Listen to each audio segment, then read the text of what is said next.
वंश विमोचन म्हणजे काय याबद्दल दादांनी सांगितलं होतं की ह्या गुरुमार्गामध्ये परमपूज्य बाबांनी दादांना अशी आज्ञा केली की इहलोकामध्ये असलेले जे आहेत त्यांच्यासाठी फक्त 25% कार्य आहे आणि परलोकामध्ये जे आहे ते 75% कार्य आपल्याला करायचं आहे.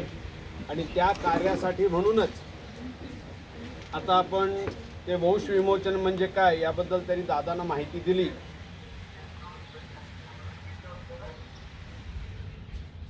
तर आता त्याच्याप्रमाणे आपण जे शेवटचं पॅरा पुन्हा एकदा सांग. तर शेवटचा जो पॅरा आहे पुन्हा एकदा वाचतो आणि त्याच्यापासून सुरुवात करू. जेव्हा वंदनीय दादा औदुंबर क्षेत्री सेवा करत होते त्यावेळेला त्यांना एके दिवशी सकाळी नदीवरती लाखो आत्मे असे तरंगताना दिसले आणि त्याच्या संदर्भात आपण आता वाचन करणार आहोत. एके दिवशी मी पहाटे नेहमीपेक्षा लवकर उठून प्रातर्विधी उरकून स्नानासाठी नदीवर गेलो. ते दृश्य अजून माझ्या डोळ्यासमोर आठवण म्हणून आठवणीत शिल्लक आहे. नदीला घाट आहे. नित्य स्नानाला नेहमीच्या वेळेला गेलो असताना त्यावेळी त्या ठिकाणी लाखो आत्मे माझ्या येण्याची वाट पाहत आहेत असे दिसले. मी गेल्यावर सर्वांनी गर्जना केली, श्री गुरुदेव दत्त, आम्हाला या नरक यातनेतून सोडवा. कर्माचे प्रायश्चित्त शेकडो वर्षे भोगत आहोत. एक ना एक दिवस ही सुवर्णसंधी येईल ही श्रद्धा होती. शेवटी दत्तप्रभूंना दया आली. तुमचे आगमन झाले. जन्म कृतार्थ झाला. देवा पुन्हा जन्म नको. देह असता तर जगाला देहाचे हाल पाहून दया येईल, पण देह नाही. यातना सगळ्या आत्म्याला. अशी यातना भोगता भोगता शेकडो वर्षे वाट पाहिली.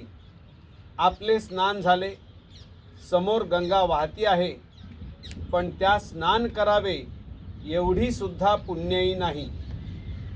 आपले स्नान झाले की महाराजांचे तीर्थ आमच्यावर सिंचन करा. यापेक्षा मुक्ती कोणती? जे कार्य भगीरथाने केले तेच कार्य तुम्हाला करावयाचे आहे. त्यात आम्हाला सहभागी करा. तथास्तु, श्री गुरुदेव दत्त. इथपर्यंत आलो होतो. आता ह्याच्या पुढं वाचन सुरुवात होईल. ही दिनचर्या नित्य नियमाने माझ्या हातून घडावी असा संकेत श्री गुरूंचा होता. याचा असा अर्थ होता की माझे शरीर हे मध्यस्थ होण्यासाठी अनुकूल व्हावयास पाहिजे. म्हणजे हे ज्ञान सगळं त्या विभूतींच्या जवळ आहे. त्या विभूती 5-5 वर्ष दादांच्या माध्यमातून कार्य करणार आणि ते ज्ञान देणार. म्हणून परकाय प्रवेश, दादांचा आत्मा बाहेर करायचा आणि त्या विभूती त्यांच्याजवळ ज्ञान आहे ते दादांच्या माध्यमातून सांगायचं. तर याचा अर्थ असा होता की माझे शरीर हे मध्यस्थ होण्यासाठी अनुकूल व्हावयास पाहिजे, तरच परकाया प्रवेश ही साधना साध्य होईल. मागे लिहिल्याप्रमाणे मला परमपूज्य हाजी मलंग बाबांनी पुढील आज्ञा दिली होती की माझ्या मामांना भेटल्यावर मी जे बोलतो ते उर्दू आहे ते शिकून घे. पण एके दिवशी प्रार्थना केली की जरी मी उर्दू शिकलो तरी शिकावयास वेळ लागेल व ही भाषा शिकण्यासाठी वेळ कुठे आहे. म्हणून मी सांगितलं होतं की बाबा आजीबाबांना की सांगितल्यावर आजीबा म्हणले उद्या ज्ञानेश्वरांना भेटून येतो आणि परवा दिवशी मराठी बोलतो. आणि त्याप्रमाणे झालं. म्हणजे इतकं छान मराठी बोलायची. म्हणजे त्यांचं सामर्थ्य काय आहे हे आपल्याला लक्षात येईल. एका दिवसामध्ये मराठी भाषा अक्वायर करायची आणि त्यातलं इतके शब्द प्रॉपर वापरतात. म्हणून म्हटलं की हे वंश विमोचन जेव्हा करायचं ठरलं तेव्हा सर्वांसाठी करता येतं की नाही असा प्रश्न विचारला दादांनी. तर हाजी बाबा आले आणि म्हणाले की गोगटे गुरुजींना बोलव. गोगटे गुरुजी म्हणजे त्यावेळेचे काय म्हणतात त्यांना, हां दशग्रंथी ब्राह्मण म्हणजे विद्वान.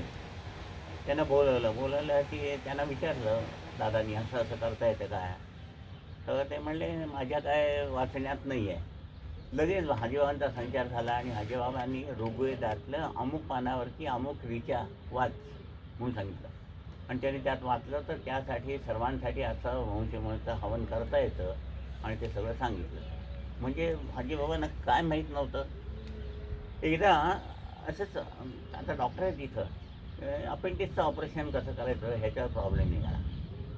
तर हाजीबाबांनी त्या सगळ्या डॉक्टरांना बोलवलं आणि ते कुठं कट करायचं काय करायचं सगळं फिगर काढून दाखवलं. म्हणजे त्यांना कुठलंही ज्ञान नाही असा भागच नाही. समजलं? जरी मी उर्दू शिकलो हां. तरी शिकावयास वेळ लागेल, पण ही भाषा शिकण्यासाठी वेळ कुठे आहे. त्यापेक्षा आपण जर मराठी बोलू लागला हां. तर ते काही अशक्य नाही व हळूहळू मी उर्दू बोलू लागेन. ही प्रार्थना मान्य करून एके दिवशी त्यांचे आगमन मामांच्या घरी झाले. त्या दिवशी त्यांनी उर्दू बोलून आमची इच्छा काय आहे हे मामांना सर्व सांगितले. आम्ही वरच्या सप्त लोकातून खाली हे लोक काम काय काय कारण काय म्हणजे त्यांची इच्छा बोलून दाखवण्यासाठी दादांच्या माध्यमातून त्यांना सांगितलं. ते काय सांगितलं बघा आता. परलोकाचे ज्ञान व्हावे व आम्ही ज्या विभूती या कार्यात सहभागी होणार आहोत ते कार्य भवितव्यात असे आहे. सर्व जग आज जे अस्तित्वात आहे ते अंधश्रद्धेचे अनुकरण करीत आहे. म्हणजे नुसतं करत जायचं. काय केल्यावर काय होतंय. आता दिवसभर व्यापार केल्यानंतर रात्री तुम्ही बघाल की नाही कुठे आहात आपण. नाही बघितलं तर काय होईल. तसं हे जीवन जगायचं पण देव कशाला गणपती बसवायचा, आता कशा करता करायचा आहे, उपास किंवा काय काय हे कशा करता करायचं आहे हे काही माहीत नाही. फक्त काय म्हणतो आपण हे जर नाही केलं तर काय होईल. देव कोपेल. नवरात्रात देवीसमोर अखंड दिवा का लावायचा, नवरात्रात खेळ का खेळायचे किंवा मंगळागौरीच्या रात्री का खेळ खेळायचे. प्रत्येकाला काहीतरी शास्त्र आहे. प्रत्येक जो विधी तुम्ही करता त्या विधीतून शक्तीची धारणा करून घेऊन आपला विकास करायचा आहे. विकास झाला की तसा वास येतो. तसा विकास झाला की तुम्ही नारायण अवस्थेपर्यंत जाता. हे त्यातलं तत्त्व ते कोणालाच माहिती नाही. अंधश्रद्धेने करत जायचं. मी म्हणून उदाहरण दिलं. एकाला सांगितलं की शंकराची पूजा झाली की शंख फूक म्हणून 11 वाजता. 11 वाजता फूक म्हणल्यावर शंकराची पूजा झाली की नाही बघायची नाही काही नाही. 11ला शंख फुकायचं तेवढं काम करायचं. समजतंय ना. सर्व जग आज जे अस्तित्वात आहे ते अंधश्रद्धेचे अनुकरण करीत आहे. हां. त्या आचरणात आम्हाला आमूलाग्र बदल करावयाचा आहे. म्हणजे हा बदल करणे हे जगाच्या हिताच्या दृष्टीने आवश्यक आहे. हां. ही कार्ययोजना आम्ही विभूतींनी ठरविली नसून ती आज्ञा आहे. तो जो सर्व परमेश्वर तुम्ही म्हणता तिची शक्ती कोण आहे. तिची इच्छा अशी आहे की ह्या सगळ्या वेड्यासारखं जे अंधश्रद्धेने वागतायत ते बंद करायचं आणि श्रद्धेने काय करून आपला विकास करत म्हणून देता ह्याचं ज्ञान. म्हणून ह्यासाठी संस्कार आहे तिथं लिहिलं आहे. तरीच भिक्षा पात्र अवलंबणे जळो जिणे लाजिरवाणे. म्हणून संस्कार हे 8वीची मुंज करताना तो मालिकून मागायला जाताना हे आता माहीत नाही. ते सगळेजण करंज्या घाल कुठे हे घालतात. मग काय घालायचं आहे काय घालायचं आहे. ज्ञानाची भिक्षा. ज्ञान झालं माझा विकास करून घ्यायचा आहे तर पुढचं लाजिरवाणं जिणं ते तळेल. जर शिकलं नाही आपण काहीच माहीत झालं नाही. समजतंय ना. तरीच भिक्षा पात्र अवलंबणे जळो जिणे लाजिरवाणे असं तुकारामाने तेव्हा सांगितलं. ती ज्ञानाची भिक्षा 8व्या वर्षी मुंज करतो त्यावेळेला बुद्धीवर संस्कार आहे आणि ते ज्ञान किंवा दुसरं वाक्य इथले आहे. क्षणस्या कणश्चैव विद्यामार्थम के लाभ आहे. क्षणाक्षणांनी आणि कणाकणांनी हा व्यावहारिक अर्थ झाला. काय विद्याम अर्थ म्हणजे विद्या आणि अर्थ म्हणजे पैसा. पण पारमार्थिक अर्थ काय आहे विद्यामध्ये मूळ शब्द वीज आहे. वीज म्हणजे ज्ञान करून घ्यायचं. आणि पैसा, अर्थ म्हणजे पैसा नव्हे, पैसा आहे, पण अर्थ म्हणजे मी जन्माला काय आलो, माझा जन्म कसा आहे त्याचा अर्थ आपल्याला माहिती व्हायला पाहिजे. परमार्थ. परमार्थ. म्हणून तुम्हाला एक देवीचं प्रतीक दिलं आहे. तुमच्या देवारात जी देवी आहे तिला 4 हात आहेत ना. 4 हात कशा करतायत? एक तर ती काय आहे, तुमच्यापेक्षा शक्तिमान आहे. आणि दुसरं, त्या कुलस्वामींची सेवा करत असताना तुम्ही हे 4 पुरुषार्थ साध्य करायचे: अर्थ, धर्म, काम आणि मोक्ष. अर्थ म्हणजे काय? अर्थ म्हणजे काय? पैसा नव्हे. तर मी जन्माला आहे, तर माझं कर्म कसं आहे, मला अनुकूल आहे का प्रतिकूल आहे, मग मी काय करायला पाहिजे? तर सेवा करून कर्म अनुकूल करायला येतं. म्हणून त्याचा अर्थ सांग असं सांगायचं आहे. एक वर्ष. धर्म. धर्म म्हणजे काय रे?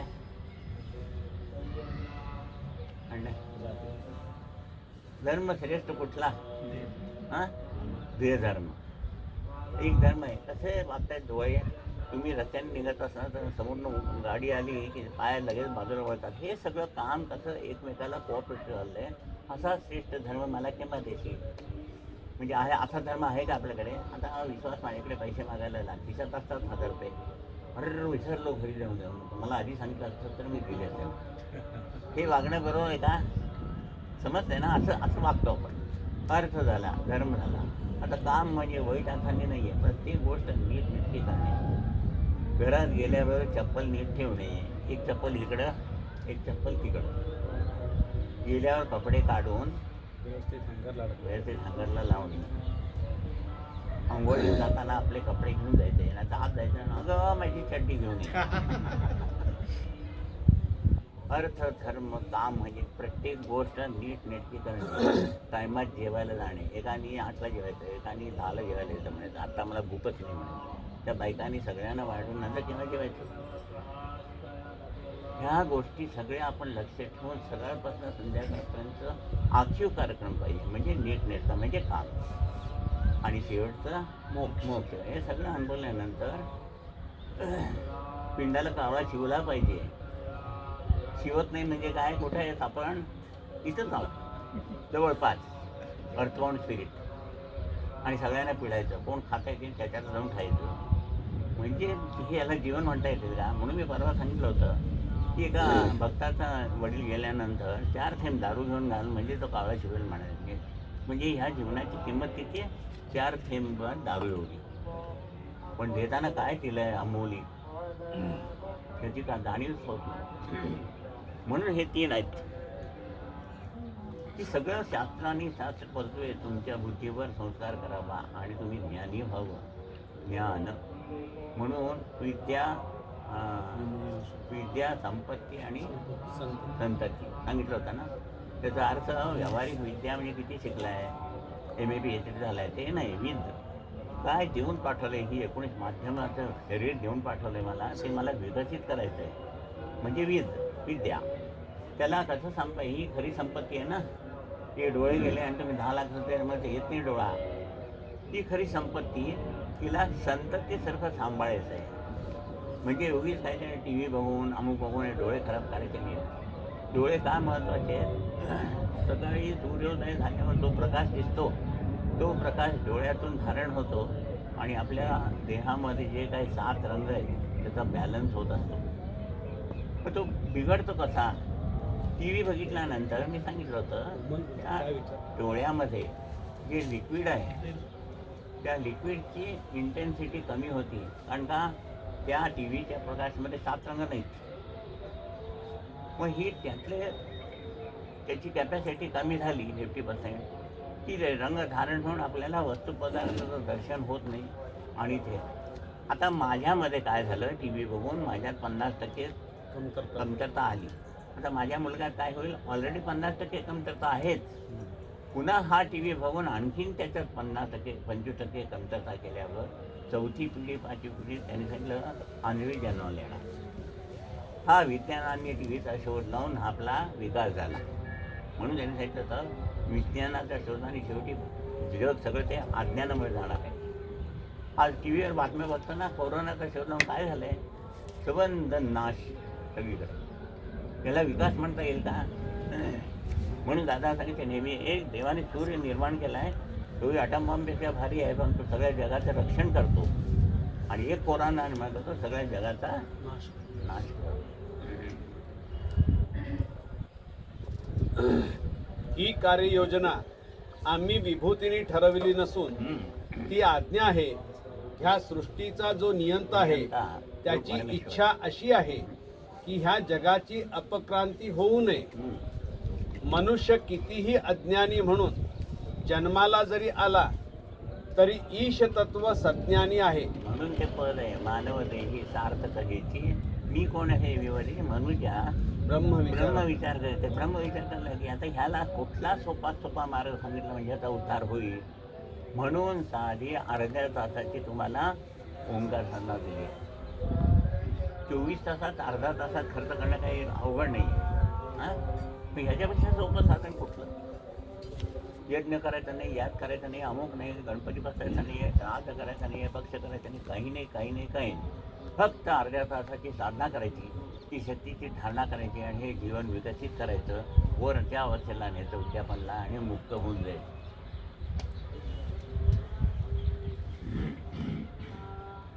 ह्या सृष्टीचा जो नियंता आहे त्याची इच्छा अशी आहे की ह्या जगाची अपक्रांती होऊ नये. मनुष्य कितीही अज्ञानी म्हणून जन्माला जरी आला तरी ईश तत्व सज्ञानी आहे. त्या तत्वाने कृपा केली तर हा भेद राहणार नाही व नराचा नारायण होईल. म्हणून सांगितलं की पहिल्यांदा जन्माला आल्यावर मला जीवन ईश्वरमय करायचं आहे, हे महत्वाचं आहे, दुसरं काहीच नाही. आता एखादा राक्षस का म्हणतो रे आपण? हा म्हणजे राक्षस आहे का म्हणतो? कारण काय बोलण्यामध्ये शिव्या देणं, बघताना वाईट नजरेने बघणं, हाताने कोणा सरळ मता मारणं, म्हणजे तो वाईट गुण कशातनं व्यक्त करतोय? आपले आचार विचार देहातून. देहाने मारायचं, तोंडाने बोलायचं. आता त्याच देहातून तुम्ही चांगलं काम करायला येते, तो जर राक्षस आहे तर हा देव होऊ शकत नाही का? म्हणून मी परवा म्हटलं होतं, ईश्वरमय करायचं म्हणजे काय की ज्या देहातून तुम्ही राक्षसी गुण प्रकट करता त्याच देहातून ईश्वरी गुण तुम्ही प्रकट केले की जीवन. म्हणून ईश्वर गुणांनी दाखवायचा आहे. ईश्वर म्हणून कोणी अशी व्यक्ती दाखवता येत नाही, समजतंय ना? म्हणजे राक्षसी गुण का आहे, कशामुळे आले, त्याचा अभ्यास केला. म्हणजे रक्तातनं जरी दोष आणले म्हणून हे हा राक्षस झाला आहे. ते रक्तातले दोष जर घालवले आणि तिथं कृपा धारण करून दिली तर हा देव होईल. सिम्पल थिअरी आहे. म्हणून सांगितलं, नाथांनी देवाला असा प्रश्न विचारला, वाईट आहे ते प्रवाहित करून जर ह्या माणसाला राक्षस बनवतो तर कृपा प्रवाहित करून घेतली, विमोचनाने दिशा करून घ्यायचं माध्यम तयार केलं आणि कृपा प्रवाहित केली तर हा चांगलं प्रवाहित करू शकणार नाही का? आणि त्याच थेरीवर आपल्याला सगळ्यांना विमोचन हे करून आज सगळेजण तुम्ही देवरूप झालात. आणि तुम्ही साधना केली की हा जो ह्यांचा विषय म्हणता, तुम्ही इथं साधना करता त्यावेळेला सगळ्यांचा ओंकार एक होऊन इतका गतीवर जातो आणि ते जात असताना जे आत्मे आहेत ते त्या गतीतून वरती जातात. चौथ्या लोकात जन्माला येऊन तो मुक्त होणं म्हणजे पुन्हा 60 वर्षाच्या कर्मामध्ये आणखी जर काहीतरी भानगडी करणार, त्यापेक्षा नको. म्हणून साधना तुम्ही करत असताना लाखो आत्मे मुक्त होतात आणि ते तुम्हाला आशीर्वाद देतात. म्हणून आमच्या हातून त्यांनी योजलेले महत् कार्य असं म्हटलंय. हे सगळं समजून घेतलं म्हणजे आपल्याकडनं एवढं काम होतंय म्हटल्यानंतर आपण काय करू, आणखी जरा मनापासून साधना करू, हे त्यातलं गोष्ट समजतंय ना? म्हणजे तुमच्या साधनेने आज लाखो आत्मे मुक्त होत आहेत आणि मग इथं विश्वाला शांतता व्हायची आहे. पण ते खालती लवकर येऊ शकतात पुण्याने म्हणून, पाप आहे म्हणून, पण वरती जाऊ शकत नाही. पण तुमच्या ह्याच्या साधनेतून ते वरती जाऊ शकतात. आजच्या जगाचा उत्कर्ष इतका झाला तरी मानव हा मागासलेला आहे. विकास नाही आहे, विचार चांगले नाही आहे. सगळ्यांना मारून माझं कसं राज्य होईल? चीन काय करतायत? पण तुम्ही तरी किती दिवस राहणार आहे? सगळ्यांना मारून राहिलं आणि आम्ही ह्याला म्हणजे काय केलं? म्हणजे मागासलेलंच आहे ना. विचार किती मागासलेले आहेत. तर ह्या तत्वाची प्राप्ती ज्याला करावयाची आहे त्याने देवधर्म, जातीपाती, अमुक एका धर्माचा ह्या विचाराप्रमाणे अनुकरण करून ह्या जगाची उत्क्रांती होणार नाही. म्हणून मी परवा सांगितलं होतं, मुसलमान झाल्यामुळे त्यांचं हिरवं रक्त आहे का? आणि कोण ख्रिश्चनांचं तर आणखी निळं रक्त आहे का? सर्वांचं एक रक्तच आहे. म्हणून भाजीबाबा म्हणायचे की जन्मानंतर सगळ्यांना तुम्हाला जर जंगलात फेकून दिलं असतं तर कुठली जात सांगितली असती? तेव्हापासून आज असं म्हणाले सलीम बाबांना की आज पण चांगलं बोललास आणि ह्याला आनंद झाला, हाच धर्म झाला. आणि तुझ्या बोलण्यामुळे ह्याला जर वाईट वाटलं तो अधर्म झाला. किती सोपं आहे. आज धर्माच्या नावावरच काय चाललंय बघा. सगळं हिंदुस्थान मुसलमान करायचंय म्हणे का? तुम्ही कोण ठरवणार आहे? बरं, तुम्ही चांगलं वागत असं नक्की लोक तसं झाले असते, पण त्याच्या मागे विचार कसले घाणेरडे. आज बघतो ना, बातम्या बघितल्यावर ते राहतात, जेहदबद्दल नाव दिलं त्याला कोर्टात FIR केलं. आणि तुम्ही आमच्या गणपतीची, तो म्हणला गणपतीची तुम्ही चव्हाट्यावर पूजा करता त्याची टिंगल केली चालत आहे, आमच्या देवदेवतांना नाव ठेवले चालत आहे, आणि तुमच्या जेहादला आम्ही नाव ठेवत नाही म्हणजे काय? सच बोलना क्या अधर्म है? बघताना TV बघा. म्हणजे हे धर्माची नशा चढली आहे त्यांना. आपला धर्म श्रेष्ठ म्हणून आहे. धर्माची व्याख्या काय? तुम्ही चांगलं बोललात, त्याला बरं वाटलं तर तोच अधर्म झाला. तुमच्या बोलण्याने दुसऱ्यांना वाईट वाटलं तोच अधर्म झाला. फक्त मानव व त्याचे जीवन म्हणजे मानवी जीवन अशी व्याख्या निर्माण झाल्याशिवाय ह्या जगाला सुख शांती मिळणार नाही.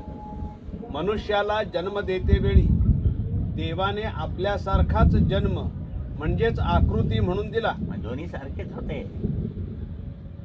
आता बघा, 1000 आंबे असले तरी प्रत्येक कोळीमध्ये एक झाड आहे की नाही?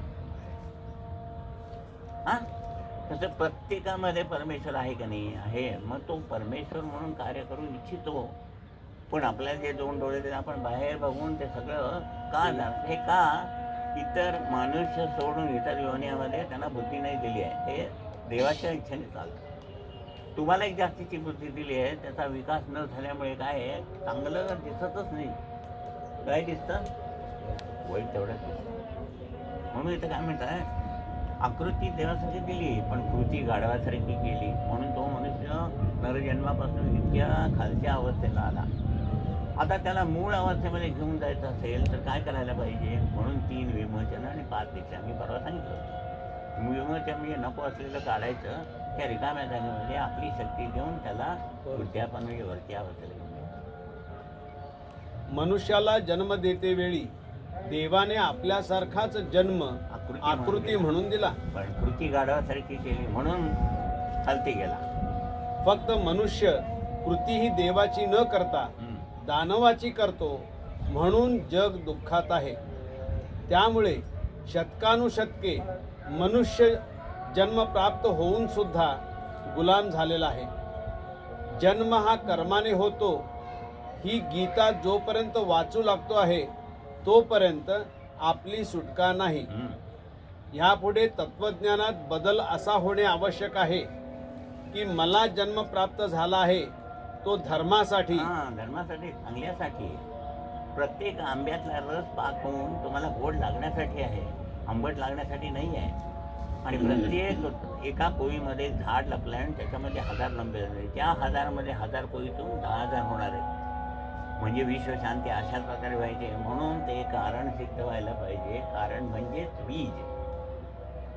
ते बीज का बिघडलंय तर रक्तात दोष असा म्हणजे रक्तातच पुढं बीज होतं. म्हणून रक्त शुद्ध करायचं म्हणजे बीज शुद्ध झालं की पुढची प्रजा जी चांगली निर्माण होईल म्हणजे विश्वशांती होईल. इथपर्यंत विचार करा. बरोबर आहे ना? वाचायला एक वाक्य आहे पण त्याचा गूढ अर्थ किती आहे त्याच्यात. मला जन्म प्राप्त झाला आहे तो धर्मासाठी, कर्मासाठी नव्हे. धर्माची सेवा माझ्या हातून घडू दे. कर्माची गीता वाचत न बसता माझ्या वाणीतून जगाच्या कल्याणाचे गीत केव्हा उच्चारले जाईल ही तळमळ निर्माण व्हावी व अशी कृपा परमेश्वराने करावी अशी सद्बुद्धी मला दे. अशी विचारसरणी तुम्हा मानवांची व्हावी अशी इच्छा आम्हा सर्व विभूतींची आहे. ह्यासाठी आवश्यक असे सहाय्य आम्हा सर्वांचे आहे. त्यांचं सहाय्य आहे म्हणून सगळे येऊन सांगतात की सगळे चांगले सांगतात, वाईट सांगतात, सगळं सांगतात, आपल्याला माहिती मिळते. म्हणजे जे कार्य चाललंय ते बरोबर यथायोग्य चाललंय. जगाचे कल्याण व्हावे ह्या व्रताचे पालन तुम्ही करत आहात, म्हणून यापुढे कुठलीही शक्ती कार्याच्या आड येणार नाही हे लक्षात ठेवा. ही आज्ञा ईश्वराची आहे. त्यात ज्ञाती भेद धर्म याचे विष पेरू नका. जर त्याप्रमाणे आपण वागलो नाही तर हाच शाप आपल्याला भोगावा लागेल. आता यापुढे दुसरा विषय अति महत्त्वाचा आहे.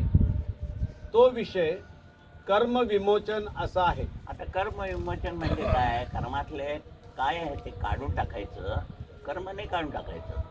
कर्म मी परवा सांगितलं होतं की कर्म दोषांमुळे काय होते, असं गोल असायला पाहिजे, त्याच्याऐवजी काय होतं ते असं होतं. आणि देहामध्ये कमतरता आहे ते सुद्धा देहाचं. आता हे दोन्ही एक होतील का? मग काय करावं लागेल? देह विमोचित करून त्याला बरोबर गोल केला ह्याचा. म्हणजे दोन रुपये बरोबर झाल्यावर एकमेकावर बसतात की नाही, म्हणजे कर्म विमोचन. समजलंय ना? कर्मामध्ये जी कमतरता आहे त्याला व्यवस्थित करायचं आणि देहामध्ये कमतरता आहे ती व्यवस्थित केली की देहाची कर्म अनुकूल होतं. म्हणून मी उदाहरण दिलं तर आंबा गोडच आहे, आंबाकडून या. कैरी असेल तर कमतरता आहे. कैरी पाक होस्तवर गोड झाल्यावर ताप गेल्यावरती आंबा गोड लागणार आहे. इथं तापही आला आहे आणि कैरी पण पिकली नाही, आंबट आहे, बरोबर लागणार नाही. समज आहे ना? असंच आहे सेम. हे एवढं तरी कळलं तरी चांगलं. ह्याच्यामध्ये भविष्य विचारायला मला काहीतरी केलं आहे ह्यांनी, म्हणजे हे सगळं काय आहे, ह्यालाच अज्ञान म्हणतात. अज्ञानाचा शाप आपण भोगतो. विकास केल्यानंतर माझं कर्म मला अनुकूलच होणार.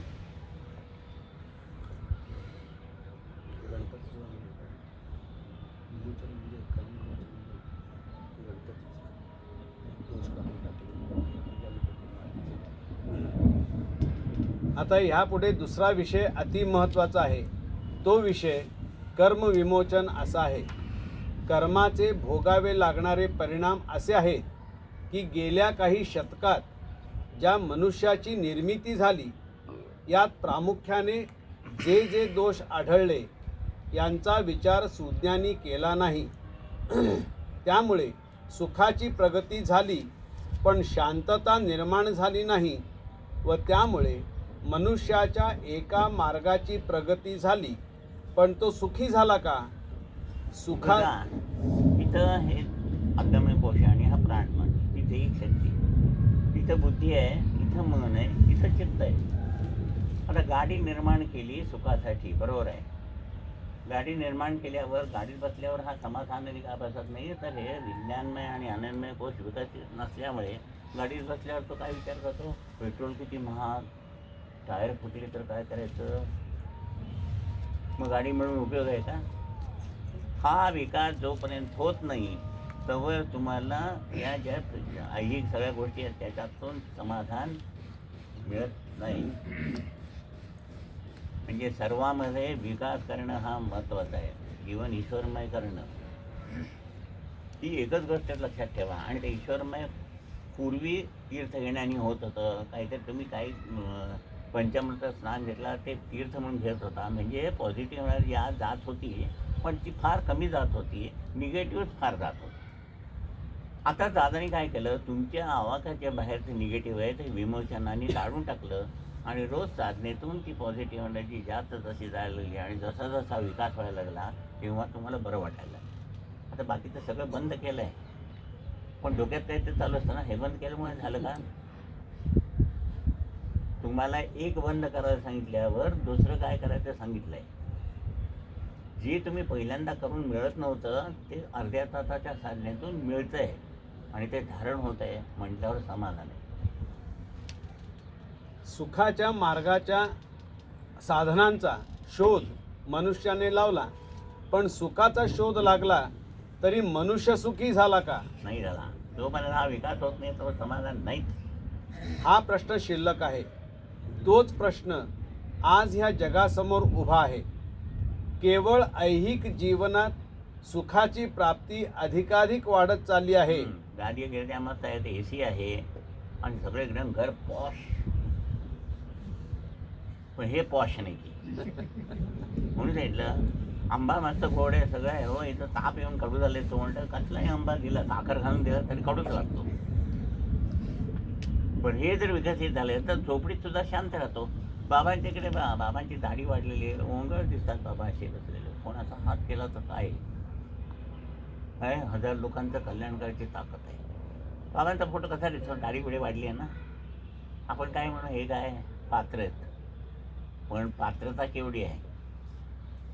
आपण सगळी सुंदर आहोत पण आपली पात्रता केवढी आहे? समजतं ना मग काय म्हणायचं म्हणजे ऊस डोंगा परी रस नवे डोंगा काय बोलला असे भरलिया रंगा. वरच्यावर रंगावर जाऊ नका. बाबांच्या वरच्या रंगावर गेला तर तुम्हाला कल्पना नाही, पण आत काय आहे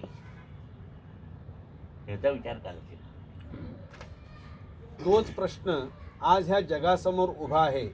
केवळ ऐहिक जीवनात सुखाची प्राप्ती अधिकाधिक वाढत चालली आहे. त्याचे कारण त्याचे मूळ विश्वात अन्यत्र शोधून सापडणार नाही. त्याच्यातच आहे मूळ. त्याचे मूळ मनुष्यामध्येच आहे. बाजारात गेलो तर शांती समाधान 1 किलो मागून मिळणार नाही. ही अवस्था बाजारात विकत मिळत नाही.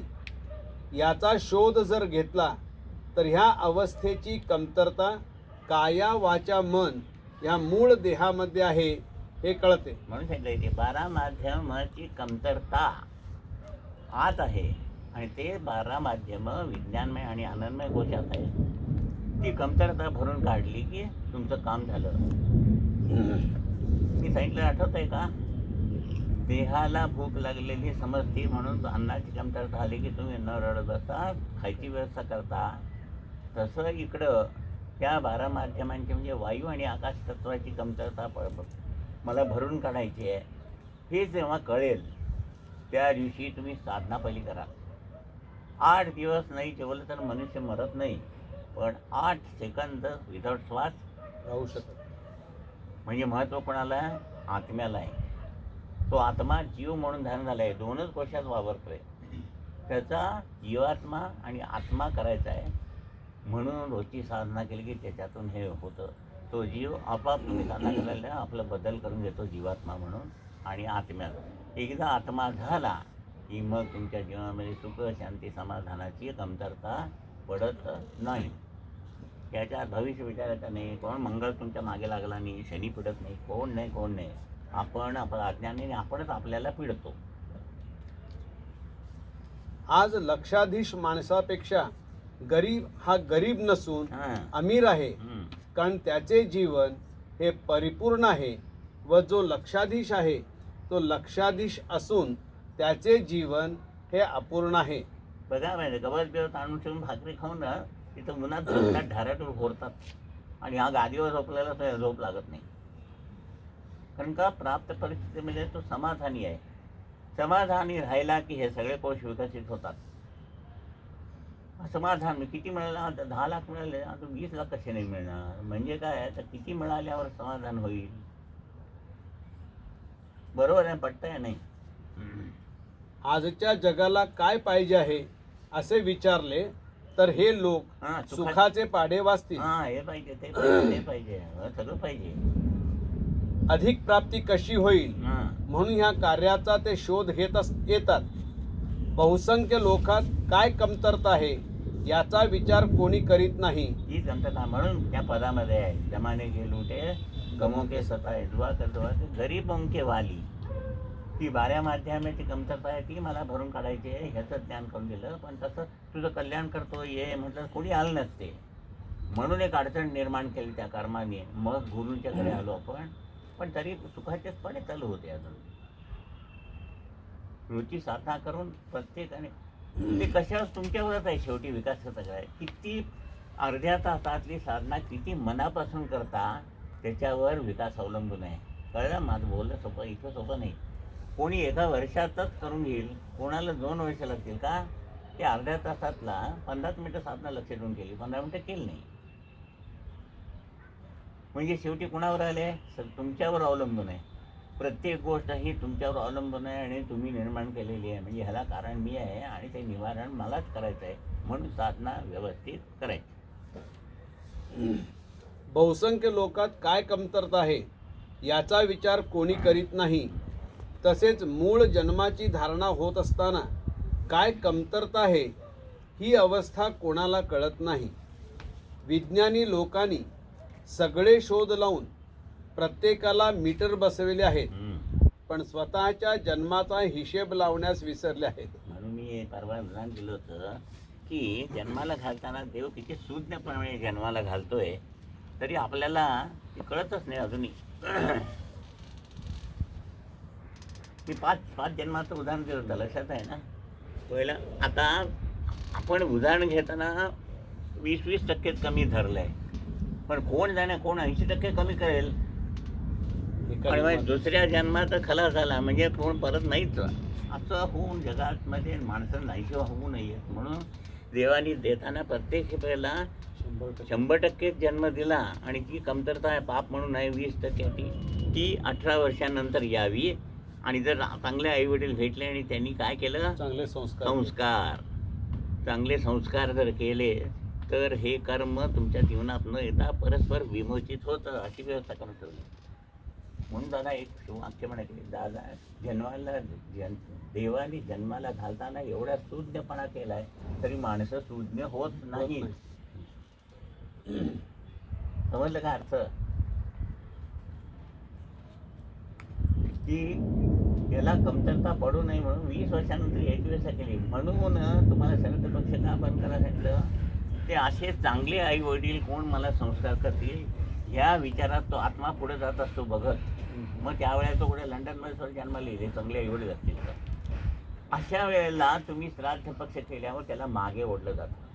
म्हणजे कसं, आता निघाला आहे हा विश्वास, ए विश्वास म्हणून मी एकदा हात मारली तर 2दा हात म्हणजे नुसतं बघतो होतो, विश्वास विश्वास त्याला यायचं नाही. मग तो रागाने असं मागे बघतो, हो की नाही? तुम्हाला यायचं नसेल तर असंच तुम्ही श्राद्ध पक्ष केल्यामुळे त्या आत्म्याला मागे बघण्यामध्ये तो रागाने मागे बघून तुम्हाला शापला देतो, विद्यानाश, संततीनाश आणि संपत्तीनाश. हे सगळं अभ्यासलंय दादांनी. म्हणून सांगितलंय गुरु जिवंत गुरुचरित्र तुला वाचायचं आहे, काय झालंय ते, आणि त्याच्यावर मी सांगतो त्याप्रमाणे साधना करायची म्हणजे विमोचन होईल. म्हणून साधक असताना मी सांगितलं होतं का कशाला प्रश्न विचारायचा नाही, साधक अवस्थेमध्ये सांगितलेलं काम करायचं. कारण ज्ञान गुरूंच्या जवळ आहे आणि हा अज्ञानी आहे. आणि मग साधना केल्यानंतर प्रश्न विचारायचं काही उरणार नाही म्हणून ना म्हटलंय. पहिला साधक आणि शेवटी परिपूर्ण झाली की साधना. किती अर्थ आहे दादाने त्यावेळेस सांगितलेलं डोक्यात आहे. घरी आल्यावर तिथे लिहून काढायचं. अरे बाप, म्हणजे साधक आणि साधना ह्या 2 शब्दामध्ये एवढा अर्थ आहे. म्हणून मला प्रश्न विचार नकोच. मला प्रश्न विचारशील प्रश्न राहील बाजूला आणि तोंड पाठेल.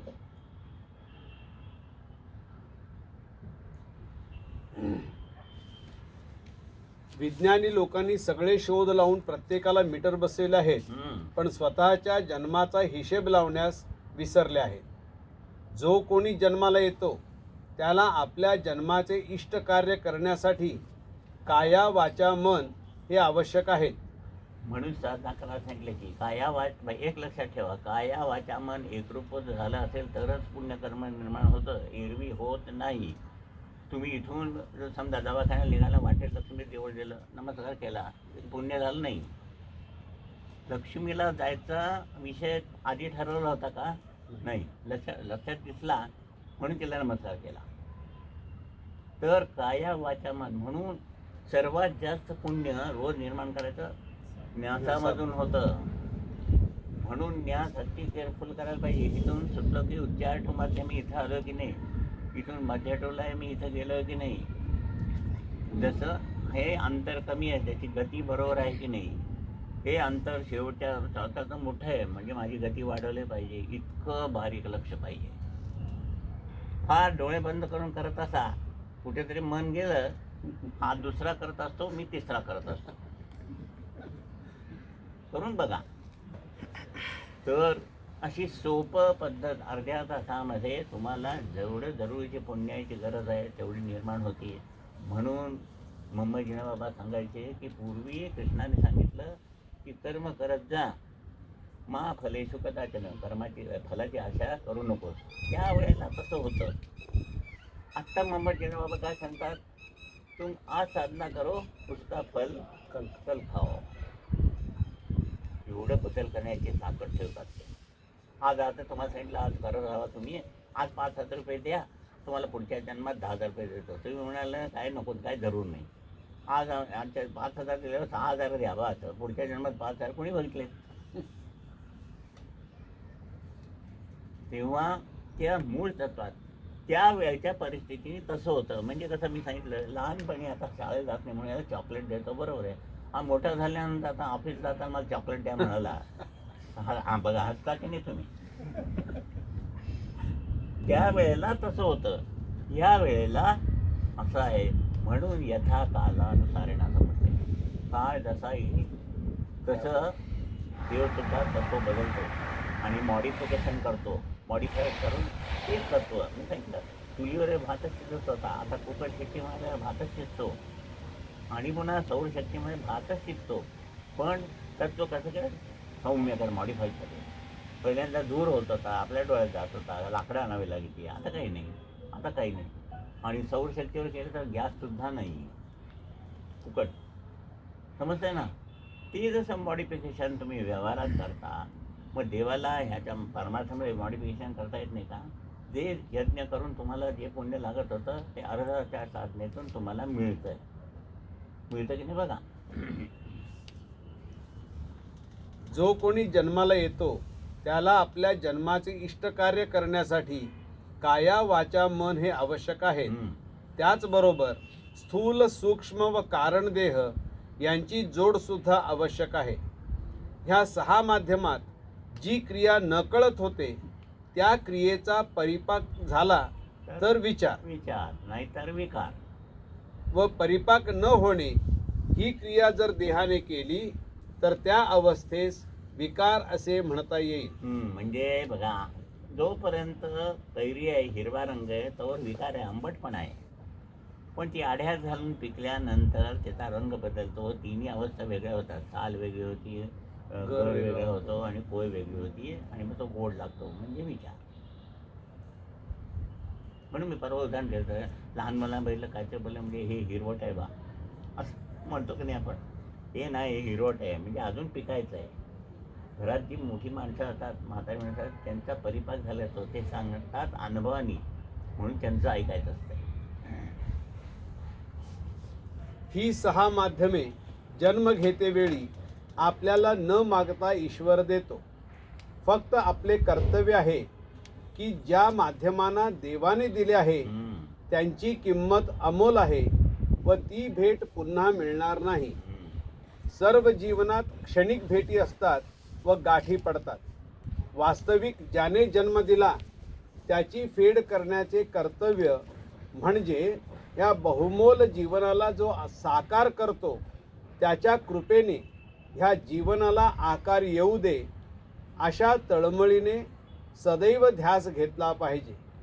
म्हणजे काय समजलं, ढेकूळ असतंय मातीचं, त्याला कोणी गणपती म्हणून पुजतात का. मग काय करावं लागतं, ढेकूळ आणून त्यातल्या काड्या काय खडे ते काढायचं म्हणजे विमोचन, आणि मग त्याचं पाणी घालून त्याला आकार द्यायचा आहे. म्हणून म्हटलं इथं आकार पहिला, मग त्याच्यामध्ये प्राणप्रतिष्ठा केलेली साकार झालं. मग त्याला नमस्कार करून तुम्ही करता. नाही काय ढेकूळ आणलं लगेच सुखता दुःखता, तसे मातीचं ढेकूळच आहे. आणलं मग ते विमोचनाने त्यातलं सगळं काढलं, त्याच्यामध्ये कृपा साकार केली, मग तुम्ही देवासाठी दिला.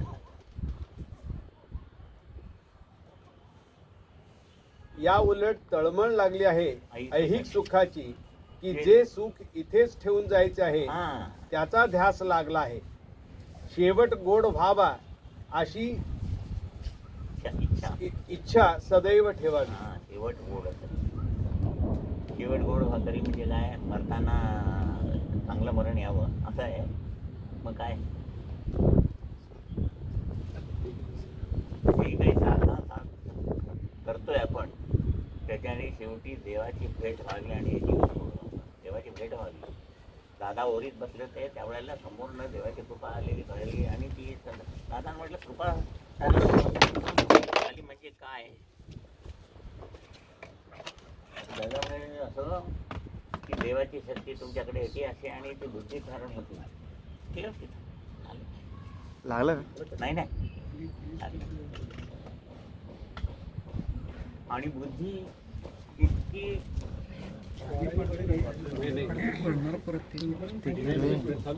ते दोरा घे बांधून वापरतात. इकडे बघा कुशाग्र नाही कुश नावाचं एक गवत आहे ते इतकं टोक बारीक असतं. इतकी बुद्धी तुमची विकसित होती की तिकडे विषय आला की लगेच तो धारण होऊन त्याचं ज्ञान होतं. म्हणजे कृपा झाली माहिती.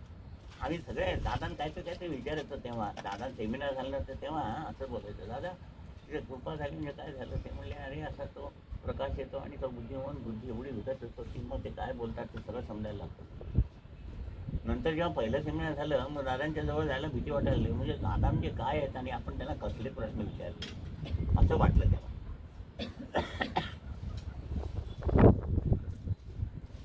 तर हे ज्ञान एकदा झालं की तुम्ही प्राप्त परिस्थितीमध्ये समाधान त्याच्या पुढे काही नाहीच आहे. ह्या सगळ्या कल्पना आहेत. एअर कंडिशन गाडी फसलीमध्ये हा विकास नसेल तर त्याला थंडी भरणं हवा जाणार. म्हणजे AC लावला आहे मग पेट्रोल जास्त जातं एवढा खर्च होणार हे डोक्यात चालू होतं. समजतंय ना मी काय म्हणतो. एकदा ते चूक समजल्यावर म्हणून सांगितलं दादा एकदा तुमच्या पिठलं खात होता तुम्ही किंवा पहिल्यांदा बाहेर काय केलं भाकरीच्या पिठामध्ये पाणी घालून तुम्हाला दूध म्हणून दिलं ते तुम्ही दूध आणि तुम्हाला दूध माहीत नाही ओरिजिनल. दादा जेव्हा आले तेव्हा त्यांनी ओरिजिनल गाईचं दूध किंवा म्हैशीचं काढून दिलं तेव्हा तुम्हाला कळलं की पहिल्यांदा आम्हाला फसवलंय.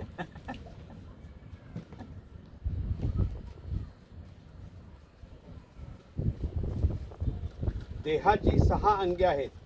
त्यापैकी 4 अंगे ह्या जन्माचे सार्थक होण्यासाठी वापरली गेली पाहिजेत. 2 अंगे गतजन्मी होती व आज आहेत व पुढच्या जन्मी हीच 2 अंगे जन्म घेण्यासाठी लागणार आहेत. जन्माचं सार्थक म्हणजे काय रे. बऱ्याच वेळ सांगून झालं अमोल. जन्माचे सार्थक म्हणजे काय. काहीतरी साध्य करून जन्माला येऊन काहीतरी साध्य करून जोरात बोल मला ऐकायला येत नाही. हा नारायण अवस्थेला जायचं म्हणजे काय. मोक्ष हा मोक्षासाठी पुरे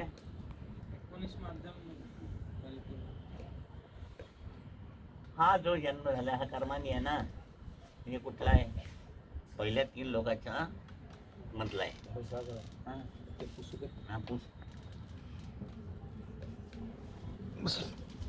आपल्या लोकांत जायचं. चौथ्या लोकात पहिल्यांदा मार्ग मिळाला नव्हता तेव्हा तुमच्या प्रयत्नांनी जीवन म्हणजे काय हे समजलं. ही पृथ्वी हा पहिला लोक हा दुसरा लोक हा तिसरा लोक.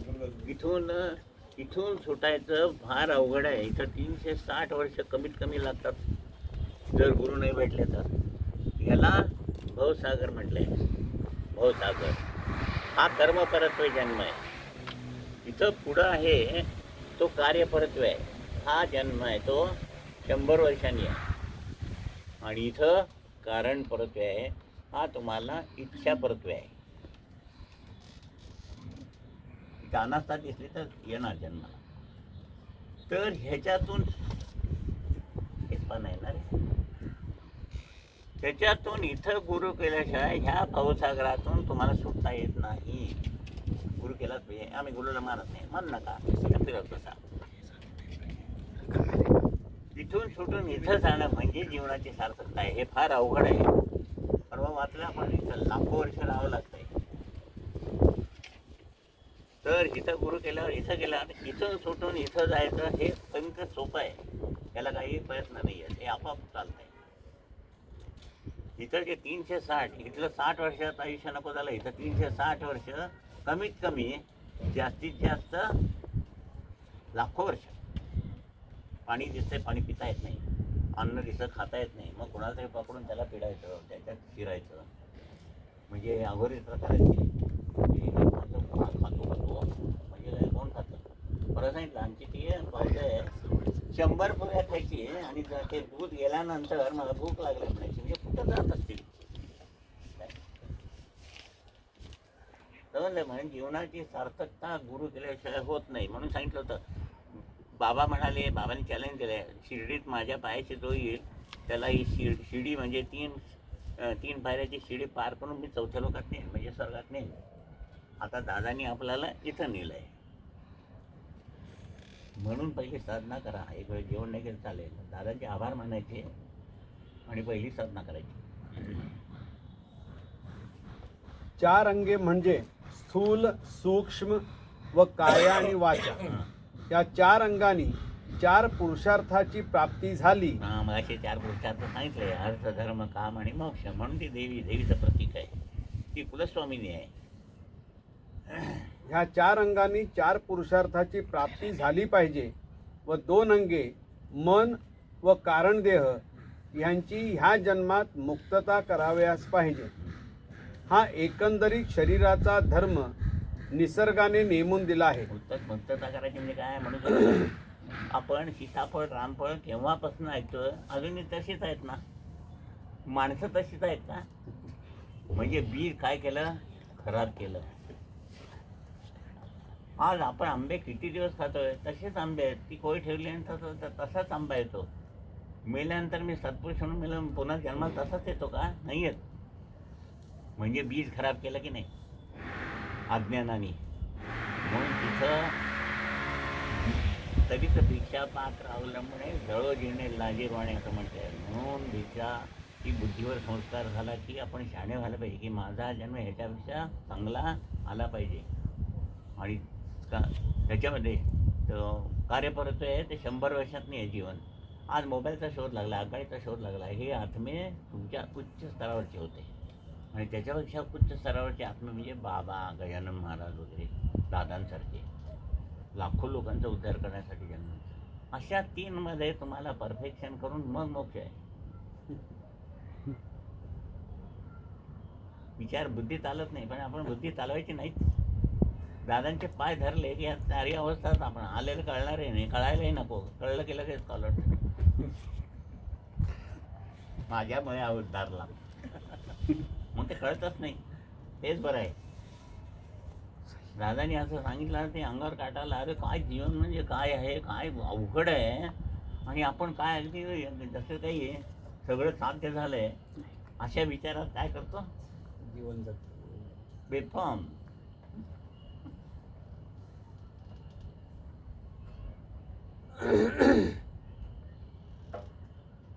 हा एकंदरीत शरीराचा धर्म निसर्गाने नेमून दिला आहे. आजच्या काही शतकामध्ये मनुष्याची अवस्था हीन पातळीवर वास करीत आहे. त्याला फक्त आचार, विचार, उच्चार ह्याचे बंधन नाही. त्यामुळे खाणे, पिणे, कपडा लत्ता, ऐशाराम म्हणजेच जीवन असे तो मानू लागला आहे. बघतोय नाही आपण, आज मॉलमध्ये काय जातात, रोज पार्टीला जातात, रोज असलं अन्न खाल्ल्यानंतर त्याचं बीज कसं तयार होणार. म्हणून त्या मुलगा अभ्यास करत नाही. मग का करत नाही? तू काय केलंस पहिल्यांदा ते बघ. बापापेक्षा मुलगा सवाई आणि मुलापेक्षा नातू सवाई. पूर्वी म्हणायचे म्हणे, नातू झाला तर पुत्र व्हावा असा गुंडा ज्याचा 3 लोकी झेंडा. आता पुढचं मी बोलत नाही, दादा बोलले. पुत्र व्हावा असा गुंडा ज्याच्या 3 लोकी. ते काय ते तुम्ही समजा.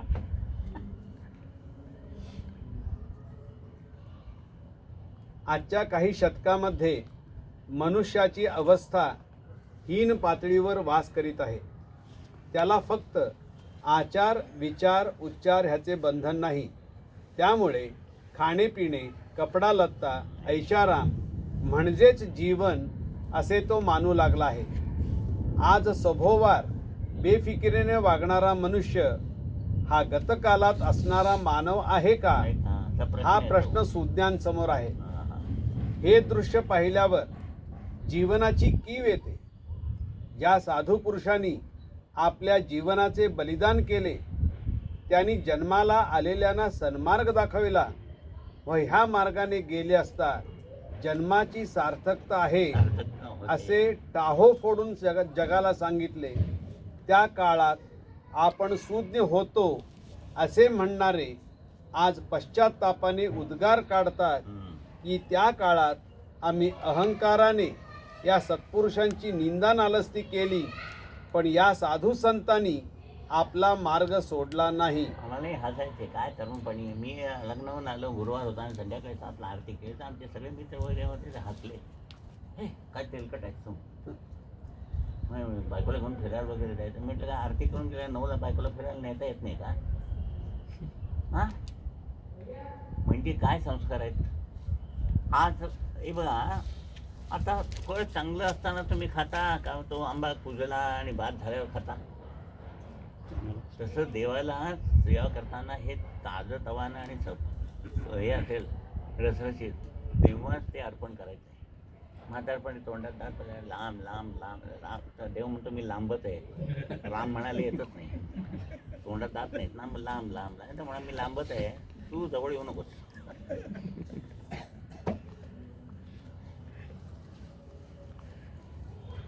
ज्या वेळेला तरुण होतात तुम्ही त्यावेळेला देवाची सेवा करायची. कानाला ऐकू येत नाही, डोळ्याला दिसत नाही, तर म्हणजे दादा म्हणे असं बसले होते म्हातारे. कोण आहे? मी रामागडी आलो आहे. राम आलाय का म्हणाले. ते म्हणे राम नाही, रामागडी आलो आहे. म्हणजे डोळ्याला दिसत नाही ना, राम आलायस का विचारलं. ठीक आहे, सारखं राम राम म्हणत होते ना, समजते ना मी काय म्हणतो. मग डोळ्याला दिसत नाही तो राम आला काय आणि कोण आलं काय. डोळ्याला दिसत नाही म्हटलं काय राम बघणार. जेव्हा बघायला पाहिजे होता तेव्हा नाही बघितला, तेव्हा रावण बघितला. आज या त्या काळात आम्ही अहंकाराने या सत्पुरुषांची निंदा नालस्ती केली, पण या साधू संतांनी आपला मार्ग सोडला नाही. आज ह्या मार्गदर्शनाची किंमत एवढी आहे की 10 जन्म घेऊनही हा वारसा फेडू शकणार नाही. आजची समाजाची स्थिती पाहून असे वाटते की हा रोग महाभयंकर असून ज्याप्रमाणे क्षयरोग होतो त्यापेक्षाही हा रोग वंशपरंपरा, देवधर्म, नीती न्याय, राष्ट्र आदी समाजाची मौल्यवान तत्वे जी आहेत त्या तत्वांचा बळी घेऊन शांत होईल. पण केव्हा? जग ह्या प्रश्नात बुडाले आहे. दुसऱ्याला तरुणोपाय जो सांगतो आहे त्याच्या पायाशी काय आहे? आमचा नाश. ही भीषण परिस्थिती पाहून कर्मविमोचन हे साधन श्री गुरूंनी सिद्ध करण्यास सांगितले. म्हणून दादाने सांगितलं इथं माधुकरी का माग, हे सगळं रामायण का झालंय. मनुष्य जे अन्न खातो त्याच्यामध्ये सगळे दोष येतात. म्हणून माधुकरी मागायची म्हणजे मनासारखं मिळत नाही. नंतर ती पाण्यात बुचकायची म्हणजे त्यात अजून जे काय विष असतील ते जातील. आणि असं शुद्ध अन्न खायचं म्हणजे शुद्ध रक्ताची तयार होईल आणि शुद्ध वीज तयार होईल. किती अवघड आहे. आज आपण मनाला येईल ते खातो, देवासमोर नैवेद्य दाखवत नाही, म्हणजे सगळे दोष आहेत ते 100% आज जातात. म्हणून ते हेही सुद्धा सांगते कोणती शिवानी, तुम्ही जा जरूर याच्यामध्ये कुठं धाब्यावर, पण समोर अन्न आल्यावर हा गुरुप्रसाद खातो म्हणून जर खाल्लं तर त्यातले दोष बाहेर जातील. आता आतबाई स्वयंपाक करते ती काय मुसलमानांची आहे का ती विटाची आहे का ती कोठकाचं आली आहे काय कोणाचा खांदा देऊन आली आहे आणि आंघोळ न करता स्वयंपाक आहे, ते सगळे दोष त्याच्यात जातात. इव्हन तिने सांगितलं शेतकऱ्यांना जर भाव मिळाला नसेल तर त्यांचा तळतळाट त्या अन्नात असतोय. इतकं सगळं 100% निगेटिव्ह अन्न जर तुम्ही खाऊन घरी आलात आणि मग मुलं अशी का करतात म्हणून जर प्रश्न विचारला, या प्रश्नाचं उत्तर तुम्हीच बघा. जाऊ नका आम्ही म्हणतच नाही, पण तुळशीपत्र घालून खिशातनं घेऊन जायचं. तुळशीपत्र घालून दारूच्या पाठी तुळशीपत्र ठेवायचं. वा सोपा उपाय सांगितला बघा, बरं झालं. सॅनिटायझर.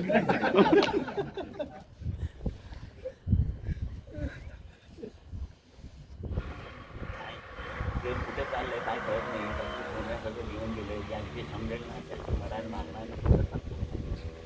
2 महिने लॉकडाऊनमध्ये मी खालती बेसमेंटमध्ये सुद्धा गेलो नाही आहे. मी माणूसच आहे. मला एंटरटेनमेंट लागत नाही मला. जे वाचत बसून ह्यांना काय सांगता येईल. आता आत्मचिंतन वाचायचं आहे म्हटल्यावरती तुमच्या आधी मी 2 दिवस वाचतो. कुठं काय सांगायचं ते लिहून आणतो. की जे लिहिण्यासारखं ते बोर्डाला लिहायला सांगतो. त्यात जे एक समाधान आहे ते तुम्हाला कुठेही समाधान नाही. कुठे गेलोच नाही आहे. बघितलं तर मला खाली मिटिंगच्या वेळेला फक्त घातल्या आणि कालच्या रोजच्या वापरायच्या आपल्या काल घातल्या. कुठे गेलो होतो तर त्या अनिरुद्धच्या घरी बोलावलं म्हणून. मी माणूसच आहे की. म्हणजे काय की एकदा विकास होऊन तुम्हाला त्या विषयाचं ज्ञान झाल्यावरती तुम्हाला एंटरटेनमेंटसाठी दुसरा विषय लागतच नाही. टी व्ही लागत नाही, काय लागत नाही.